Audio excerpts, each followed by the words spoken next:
Sometimes a request that you make in our comment sections of our quick tips is how to do something. And whenever you ask me how to paint a particular subject, my tendency is want to show you a process rather than the how-to itself. That's what we're going to do here.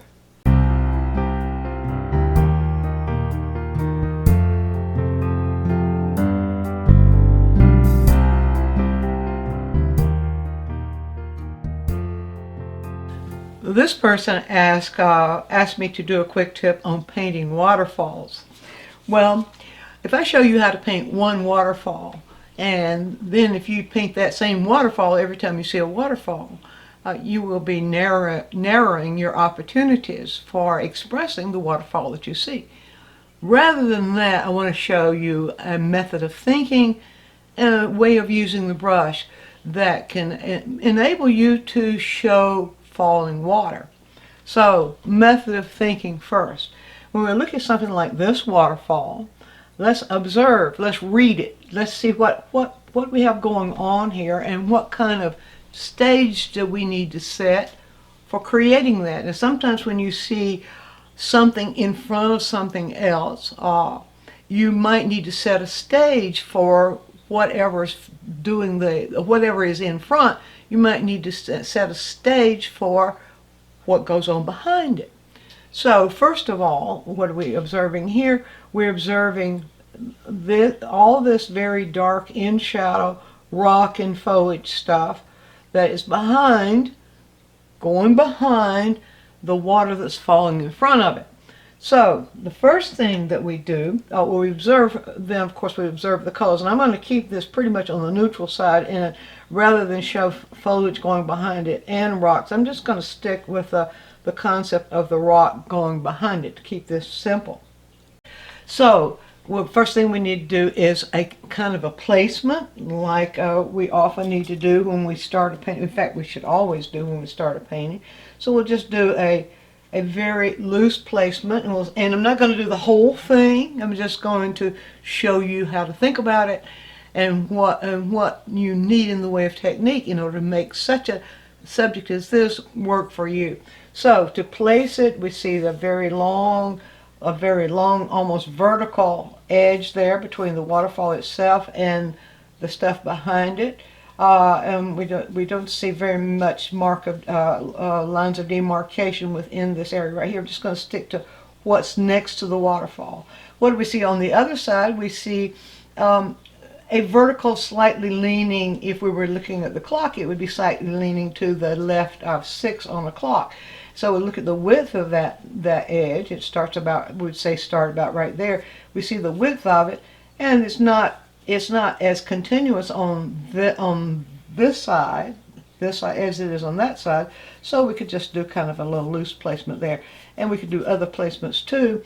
And this is as far as we'll go. We'll just take what we see up there as the other side of that waterfall and deal with that. All right, that's what we see in the way of placement. Now maybe a little bit longer in proportion. Let's make it like this instead. All right, so that's what we might see in the way of placement. Now, what do we do in preparation? How do we set the stage? We're dealing mostly with neutrals there, and for the most part, when doing rocks, well, these rocks are sort of, the sun is kind of behind and reflecting a little bit in here. Well, more or less, the sun is hitting here, so it's hitting here, but this is throwing this in the shadow. So it's behind and up a bit, behind this and up a bit to catch on this, and also to be catching on some of the waterfall. So that is indicating this needs to be a dark value. So I'll start just placing that dark value in its neutral. So to create neutrals, we always use complements, as you know. And so I have this set of complements here, a good set of complements for using for neutrals. And that is the Rembrandt Transparent Oxide Red here, which is already slightly neutralized. And I've created a middle value and a lighter value. I could gradate that into a line. which I often do, but I'm just keeping it like it is here. The ultramarine blue will neutralize that because they're complements on the hues of these. This in the orange range and in the blue range, they will neutralize each other because they're complements on the color wheel. So I'll start with the darker version, and because the ultramarine blue is a lower tinting strength than the transparent oxide red, I'll pick it up in the brush first, and then I'll pick up a little bit of the transparent oxide red, and I'll bring it right down here to sort of create that neutral. And you can't see because it's so dark. Well, and we wouldn't want to paint it that dark anyway. So I could move into here, but to take a shortcut, I'll just move right over to white. And you notice how I have the white. This is a good way to do. I have the white pulled out onto the canvas so I can reach into the edge of the white without contaminating the rest of the white. So we'll do that. Now you can see that is very neutral, very much neutralized. Now we don't want it that light either. So what we'll do there, oh, let's see what that is pretty dark in value already.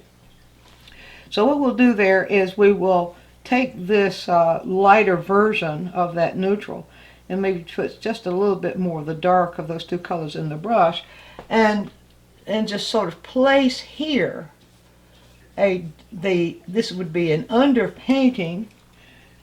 Remember, we are setting a stage. So when we're setting a stage, we can usually do that by what we call block in. It's also called underpainting. But we're setting what goes underneath all this stuff here. So I want some variation there. I want some variation in value because I'm seeing some variation there and how the light is shining on it. And there might be a little variation in that temperature too. So we'll just create that and get that a little bit lighter here. Now I'm going to pull from this blue to neutralize that a little bit more, and I'll then pull from this blue and from this to get that a little bit darker. And let's see how that develops. So we can use the edge of the brush here against that edge of the falls, and use the brush sort of in the stroke that will help us to define those shapes of rocks. This is, well, I won't repeat it again. This sets the stage. This helps to set the stage for what's going to happen behind here. Now, as this continues underneath there, over here, we'll want to do a similar thing. Now we're seeing some foliage behind there, but as I said before, I'm going to ignore the foliage and just include the essence, because the request was to see how we would do a waterfall. So, but we're seeing a little bit more light in there, so we will go up to the middle value of these two colors, and we will create a neutral of that middle value, keeping it pretty much on that cool side. We see it getting a little bit warmer. When I say warm, I mean this row. I say cool, I mean this row. And then we can we see that lighter version of it right here, and that's still a little bit on the warm side, so let's cool it just a little bit right in here. Okay, and we'll sort of then show that variation of light and shadow. Let's get that just a tiny bit lighter here, like this, moving over in this direction for lighter. Let's see, it's showing a little bit more light right there. And we can start out darker than we're going to need it to be in the long run, because it's easier to lighten the dark than it is to darken the light. And I need to kind of close that in right there with the edge of the brush, showing what would be the shape of that waterfall with the edge of the brush, and bring that on down now. Like that. And I need to go over, because I set that a little longer than, oops, that was too warm, so to keep that rather on the cool side, and let it, because it sort of gets a little darker as it goes down. Of course, the camera will never show us correct values, especially in shadow, especially when the light's shining, when there's a direct light source.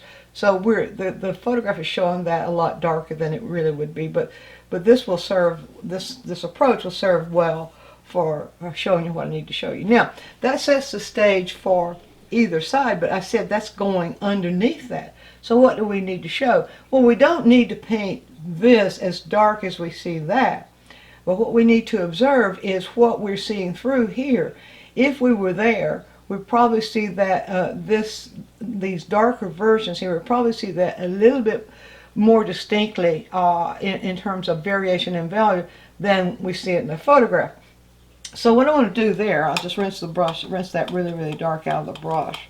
What I want to do there then is to set a stage of rocks so that we can pull that paint over this and get that feeling of these rocks falling through. And I'll show you. We'll go to lighter values. I'm going to go to middle value here, and I'm going to create a neutral that feels like the same color as this, so the same combination as that. It's a little bit on the cool side, and so let's see. Does that will work?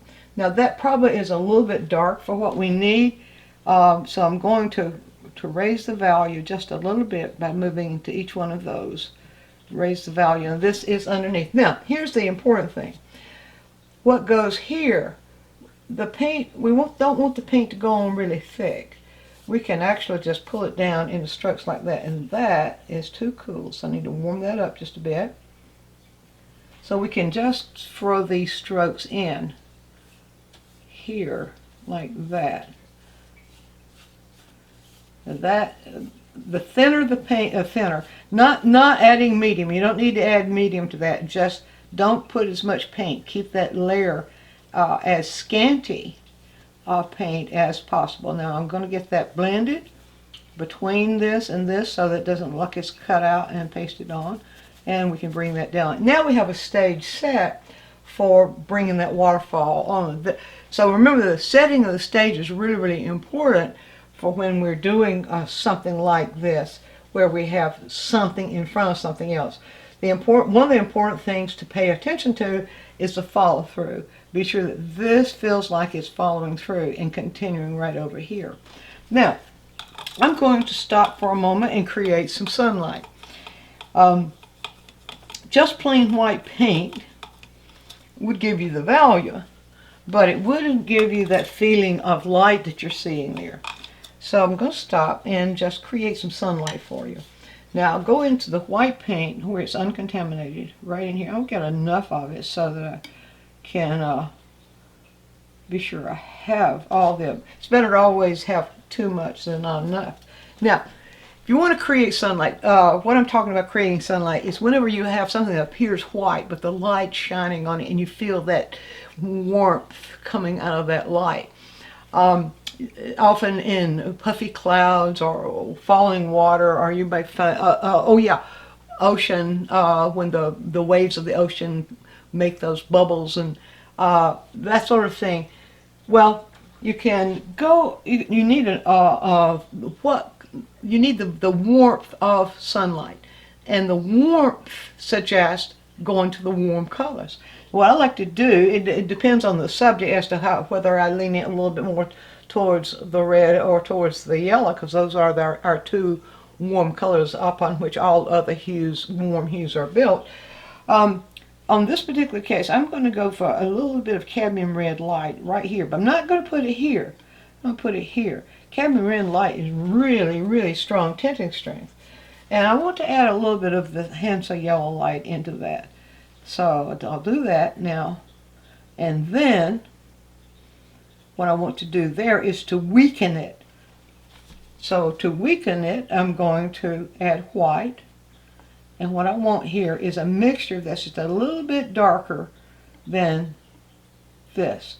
Now you can see as I pull that white in, you can feel that warmth. I put the yellow in there because when you add white to the red, it does cool it. Adding white to all the warm colors has a tendency to cool them, and the best way to keep them warm is add a little bit of yellow back in. That's just a little hint for you. Now, I'm going to wipe my palette knife, take just a little bit of this, and add into this. Now notice I did not put it right on top of it. I put it on the edge and pull the white into it, and it will reach a point right in here where it says sunlight to me. And you can see how this is much warmer, vibrant than the white is by itself. So I've got my sunlight here. I've got potential to add more sunlight if I need more of that white mixed in order to create the sunlight. I've got the ability to do that. All right, there's the first thing. Now, I'm not going to start with that though. The next thing is, how do you move the brush? Because you got to find a way to make the brush work. And if you just use the tip of the brush like this, you're just going to scrape into what's behind there. But we can use Scumble. Scumble means you're layering one layer of paint on top of the other. It does not mean this, which not a lot of people, there are people that call this Scumble. This is not Scumble, this is scrubbing. Scumble is pulling one color on top of the other and allowing it to stay there. So I'm going to start with a cooler version. So I'm going to go into the blue here. And the reason for that is cool against warm helps also to create a vibrancy that we feel when we feel water falling over something. So I'll start there, but I don't want it quite, do I want it quite that? No, I want that a little bit lighter. So I'll move over to this side of the white paint where I don't have it contaminated and pull that into this. Now I need enough of that on there, on the brush. There we go. Now, that's cool.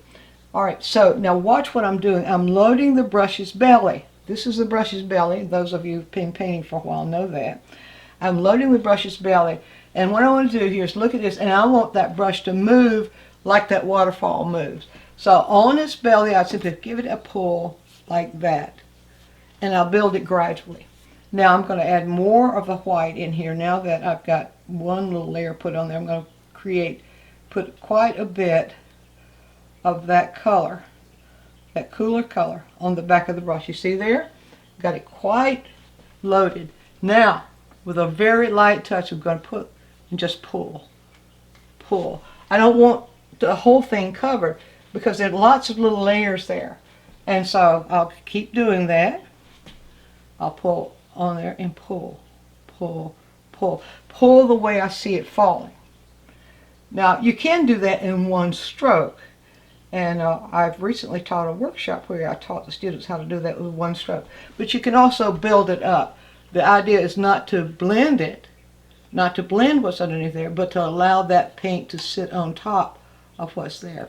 And the lighter you hold the brush and the more parallel you hold the brush to the surface, the more of that light builds up. Now you can let it kind of come over here just a little bit, and you get that little feeling of that mist that we see coming on the side there. Let's get that a little bit more blended there. Just use my finger and kind of blend that out a little bit more, make that feel a little more like mist. All right, now I've done that, I can go for the sunlight and put that layer of sunlight on top, and you'll see what happens. It's like magic. So I'm going to pull all this paint out of my brush. Yeah, when you're working with the belly of the brush, the paint does have a tendency to collect. So you have to really work it to get all that paint out of the brush. And dry every bit of that solvent out. Every bit of it. We don't want any solvent in that brush at all, or else it'll make it too wet. Alright, now I'm going to load the belly of the brush right here with sunlight. See there? Now I'm going to start right in, see where I see the sunlight shining. We'll start right here, and I'm going to kind of skip a little bit and just pull it down. Wipe the brush off and go in for more sunlight. I think I'll go load both both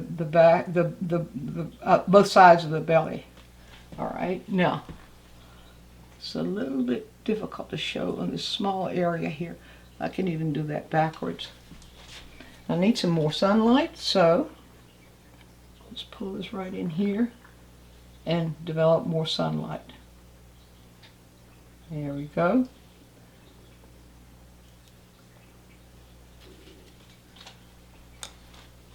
Now I'm going to pull this out of the brush. More sunlight right in here. And I'm going to hold that a little bit closer to the edge of the brush. More sunlight there and more sunlight there on the tip. Now let's see, what is this doing? It has actually kind of a little bit of a jerky movement, so let's do that. Just sort of, whoops. That you don't want to do. I'll show you how to correct that in just a minute.